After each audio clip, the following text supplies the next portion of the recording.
Hello again and welcome to another Morty and Glory Warhammer 40k video. In today's episode we shall be asking and answering one simple question. Is Combat Guard actually viable or is it just a meme? Now I know what you're thinking. There goes wacky old Mordian with his zany ideas. But I've given this some thought and I think there might be something to this question. I think that competitive guard may not only be viable, it might actually be competitive. A hot take, and I know a bold take indeed, sir. Well, I'm going to have to back this up. So without further ado, let's not mess around any further. Let's fix bayonets and charge right into today's episode.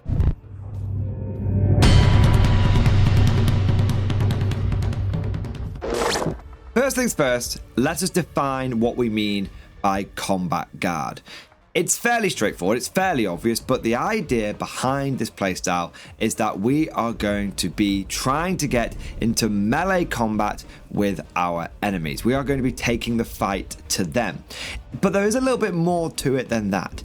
It's this idea that Guard need to be aggressive. We need to be on the attack. We need to be doing speed, violence, momentum. A lot of Guard players, including myself, do tend to have an instinct to take some ground and then hold it through firepower.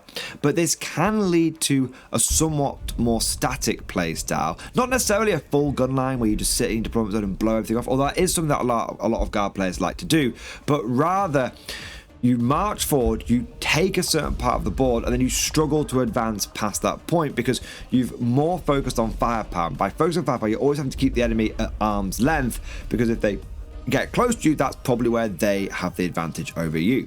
Whereas with melee guard, I feel like you don't want to have that problem. The point of this playstyle is to solve that problem, that mindset. And when the enemy gets close, you don't mind. In fact, you want to get closer, and rather than it being you on the defensive as the Guard player, the point of Combat Guard, the extra nuance, the next layer as it were, is you are putting the enemy on the defensive. So it's not just about building a Guard army that can Barney in melee, it's a Guard army that can put pressure onto the enemy and a Guard army that can take the fight to them and into them as well. So now that we know what the goal is, what tools do we have in our toolbox at our disposal to make this happen? What do we need to take into account and how are we going to achieve this? There are of course some more obvious units for the job. You have things like Bullgrin, although recently they have gone up a little bit in points in the latest Minotaur Field manual, but Bullgrin are still a really solid unit. They are pretty durable, they've got an invulnerable save, and they've got good combat output, which means that they're tough enough to get across the board, and then when they get there, they can actually bonk people on the head and make them go to sleep. However, I don't think Bullgrin are the only answer. I don't think they are the be-all and end-all. Firstly, they don't have a huge amount of objective control, so if they fail to wipe out the enemy unit that they are assaulting, there's a chance, if you're fighting over a primary objective, that you don't actually get that objective. I think one of the best tools that Guard has in its index for doing Combat Guard and for making this playstyle viable is combat infantry. I know collectively many of you are rolling your eyes right now. More did you bamboozled us? This is a pure infantry Guard video. It's not, I promise. But I do think that the infantry combat blob is currently being slept on, and I think it definitely makes Combat Guard overall as a playstyle actually viable. Alright, so if this combat infantry is so good, what does it actually consist of? Well, this is the thing. There's a lot of different ways you can build a combat blob in the Guard. We have a number of really good characters and just units that can actually Barney in melee. At its most basic level, you have a unit of Catachans led by Colonel Ironhand Strachan. Now, I've talked about Strachan in many of my after action reports, and I think he is one of the most underrated characters in the Guard Index right now. Since I started taking him, I basically don't build a list without him, and I actually think that he is as good as Ursula Creed, although a lot of people won't agree with me on that. Strachan is a beast in close combat, especially when he's leading some Catachans. He gets 6 strength 7 AP -3 damage 2 attacks on the charge with full rerolls to hit and to wound, and he also gets lethal hits as well. On top of this, his bionic arm with Devil's Claw is anti-monster 4+. So against vehicles, he's winning on 5s with full rerolls, and against monsters, he's winning on 4s with full rerolls. That allows him to punch well above his weight, and no word of a lie, this was officially documented and recorded in an after-action report. I've had Strachan take down a Tyranid Hive Tyrant in combat on his own. In addition to the cast chance, you can take a pretty good combat Krieg blob as well. If you take a 20-man blob of Kriegers, put a Deathcore Marshal in there, and a Tech Priest Engineer with 4 Servitors, you end up with a unit, bear in mind, as long as it's taken 1 casualty, that will have 8 Power Sword attacks hitting on 2s between Fixed Bayonets and Grim Demeanor. And then you will also have an additional 8 Power Fist attacks, which will be hitting at Strength 6, AP -2, and some of them will be damage 2, and some of them will be damage 3. And you can further power boost this unit by getting +1 to wound via Grim Demeanor, and the Tech Priest Engineer can get an additional 3 essentially Power Fist attacks if he sees a vehicle die in front of him. And that can be any vehicle. That can be a Cyclops demolition vehicle. And there's one more combat blob that we can build with the Guard, and this is Cadians. Cadians on the surface don't look like a combat unit. Their sergeants don't get anything better than chainsaws for melee.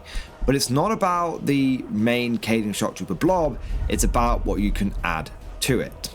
Firstly, you can add a Cadian Castellan, who gets 4 Power Fist attacks, hitting on 3's base, and hitting on 2's with the Fixed Bayonets order. You can also then add a Cadian Command Squad, which not only gets a Power Fist on the platoon commander, but also you can take an additional Cadian Trooper with a Power Fist as well. And unlike back in the day in previous editions, where that Guardsman would only have 1 Power Fist attack, because of the weird way that GW has done weapons and war gear and stat lines and profiles in 10th edition, he gets the same amount of Power Fist attacks as the officer, which gives you in total from that command squad 6 Power Fist attacks. And if you combine that with the Cadian Castellan, that is 10 Power Fist attacks. But wait, there's more, because you can also add on an Ogren Bodyguard for 40 points. Because you've got the command squad in there. And the Ogren Bodyguard, you just keep him standard. You might be tempted to give him the Bulgrin Maul and the Power Shield. He doesn't need the Power Shield. He's got 20 ablative wounds from those Cadian Guardsmen. What he wants is the Ooge Knife, which gives you an additional 6 Strength 8, AP -1, damage 2 attacks. So slightly stronger than a Power Fist, but not quite as much AP. But overall, that is again another unit which is going to have 16 powerful close combat attacks coming out of it. Now that covers a lot of the combat melee infantry choices, but there are other tools that we have in this Guard toolbox. There are loads of other combat choices. For example, you've got Ogrins. It might sound obvious, but Ogrins are actually a melee unit. They are good at shooting as well with their new Ripper guns, but an Ogren's still going to get 4 attacks with some decent weight behind them.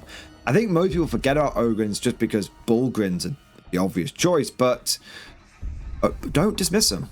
They've got the Daka and they've got the Punch. We've also got units like Rough Riders.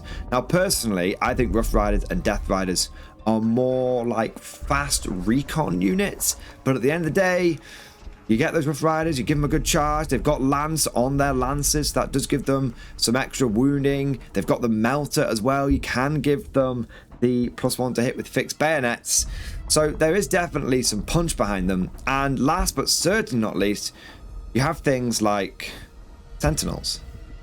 Sentinels can take the Sentinel Chainsword. A unit of Sentinels, whilst it's not going to be punching holes through the side of tanks like a Dreadnought might, can create quite an effective can wall, where you have 3 Sentinels, maybe armored ones, maybe scout ones, which are getting 3 attacks each, hitting on 3s at strength 6, AP -1. And if we want to get really crazy, there are some combat guard tanks as well. I know you don't believe me, but look at the Lehman Russ Eradicator, just come down to 150 points with the latest Minotaur Field Manual. That thing can get into combat and shoot all of its guns whilst in combat, no dramas, no issue whatsoever. Also, with it being strength 7, it can be quite good at tank shocking enemy infantry units as well. And let us not forget that there are a whole smorgasbord of options that you can ally into your guard army if you really want to melee it up. You have got Imperial Knights. Those armatures come with chain blades. You've also got a whole bunch of different melee inquisitors, like Eisenhorn is no slouch with his Runestaff and Barbarossator. You've got Cotiers with his surprisingly punchy Thunderhammer. I think someone forgot that Thunderhammers weren't meant to be strength 9 anymore, but he's actually got a Nemesis Demon Hammer and it's pretty good.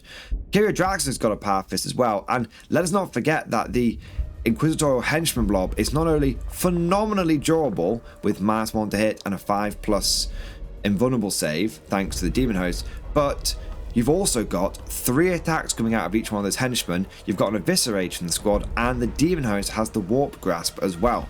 Now, the point I'm trying to illustrate here with all of these examples is how many options we have, how many abilities and capabilities, how many units we can draw upon that are all totally viable and have a lot of potential for melee. This isn't like back in previous editions where Guard's only way of really doing any kind of combat was a bayonet charge, and often all that resulted in was you tabling yourself in your own turn. We have so many more tools available, and it's not just the units, it's also the abilities. You've got so much feel no pain available to you in the Guard now, between medics and you've got Death Corps marshals.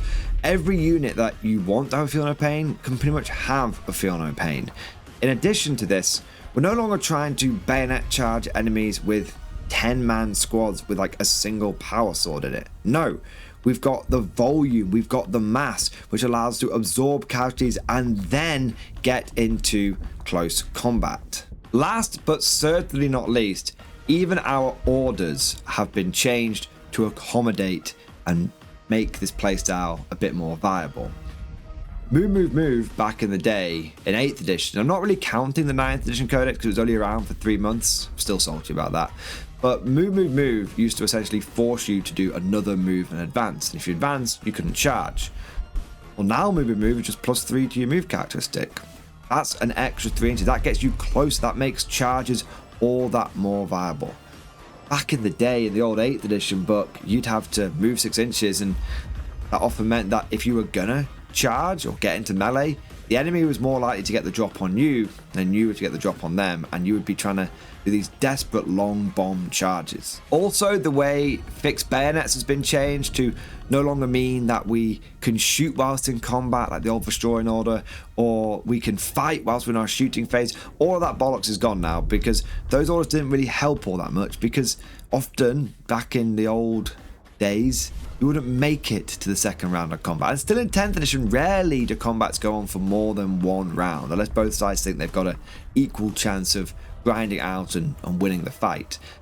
But more importantly is winning that combat on the first go, and having +1 to hit means that you are more likely to do that because you're getting more attacks on target. In addition to this, there are a number of ways you can get double orders on your units. For example, Kazakin can have fixed bayonets and they could also have move, or they could have fixed bayonets and take cover, because take cover actually works in combat, which makes you more durable. So if you do think the fight's going to grind on, you can use that. Or you could have Creed. You want Creed leading one of your combat Cajun units, well, you can have 2 orders on her unit, and that could be fixed bayonets and take cover, making you more durable. Or you could have fixed bayonets and move if you need to make the charge in. And Creed comes with the power sword, so fundamentally she's not a bad character to have in a fight. Putting all of this together, not only does Guard have a large selection of units that at their base level are good at fighting, we can also make combinations of leaders and bodyguards that are good at fighting. We can also get there quicker now, and we can load it with more power fists than we've been able to do in a long time. And we have allies that we can draw upon as well, and orders which can supplement these melee capabilities even further. This allows Guard, for the first time in a very long time to actually create a pressure army, something that can take the fight to the enemy and drive them and push them from those objectives, dominating on primary whilst also inflicting damage upon the enemy. Well, at least that's what I think. But of course, all of this is just like my opinion, man. Let me know what you think down in the comment section below. Do you think that melee guard is viable, or is it still just a pipe dream that'll rarely see the tabletop? If you enjoyed today's video, don't forget to smash that like button and also subscribe to never miss an episode. Would you like to know more?